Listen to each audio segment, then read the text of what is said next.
Je vais empiéter durant cette chronique sur le terrain de prédilection de ma collègue, la célèbre glaciologue Heidi Sévestre, qui a son biais le jeudi, mais c'est pour pousser le curseur de prévision dans un futur beaucoup plus lointain.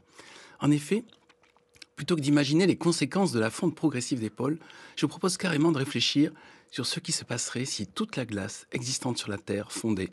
Et je rappelle que pour l'instant, 10% des surfaces terrestres sont encore recouvertes de glace. Bon, alors qu'est-ce qui se passerait si tout fondait, Bernard?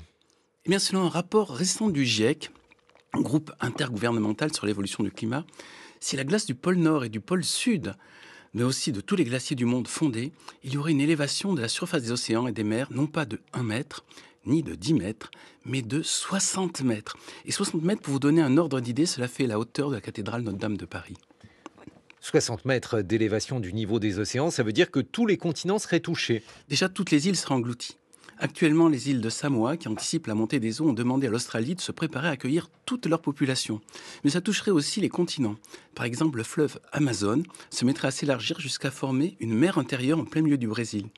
Le phénomène se passerait de même en Australie, où une mer intérieure couperait pratiquement cette île en deux. Les grandes villes côtières seraient touchées. Aux États-Unis, sur la côte est, New York, Washington, Miami seraient entièrement submergées. Et sur la côte ouest, Los Angeles et San Francisco. En Afrique, on assisterait à la disparition de toutes les cités côtières de Dakar à Libreville, en passant par Abidjan ou Lagos. En Afrique du Nord, une mer intérieure apparaîtrait entre l'Algérie et la Tunisie. En Asie, Tokyo, Pékin, Bangkok, Jakarta disparaîtraient. En Europe, Londres, Amsterdam seraient engloutis. Le Danemark deviendrait une île. Et bien sûr, je n'évoque même pas Venise. Bon, mais alors en France? Eh bien, ce n'est pas le moment d'acheter une résidence secondaire les pieds dans l'eau. Ce serait la côte ouest, la Normandie, la Bretagne, le Pays Basque qui seraient les plus touchés. Des villes comme Le Havre, La Rochelle, Bordeaux, Rennes, Nantes ou Bayonne seraient à plus de 10 mètres sous la surface des flots.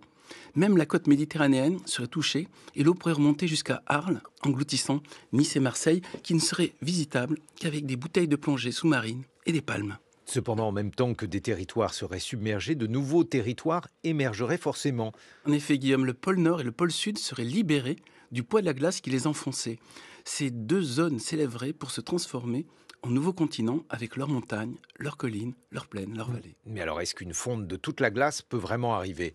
Le GIEC estime que si rien ne stoppe le réchauffement climatique, on devrait déjà atteindre une montée du niveau des océans de 15 mètres en 2300.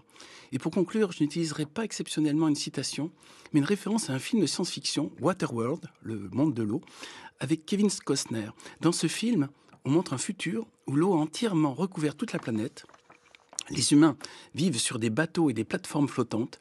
Or, il y avait une scène finale qui a été coupée au montage, mais que j'ai retrouvée dans les bonus de la vidéo, où l'on voit le héros plonger et tomber à quelques mètres sous la surface sur une pancarte, et là il y a inscrit « Mont Everest Himalaya, 8000 mètres d'altitude ».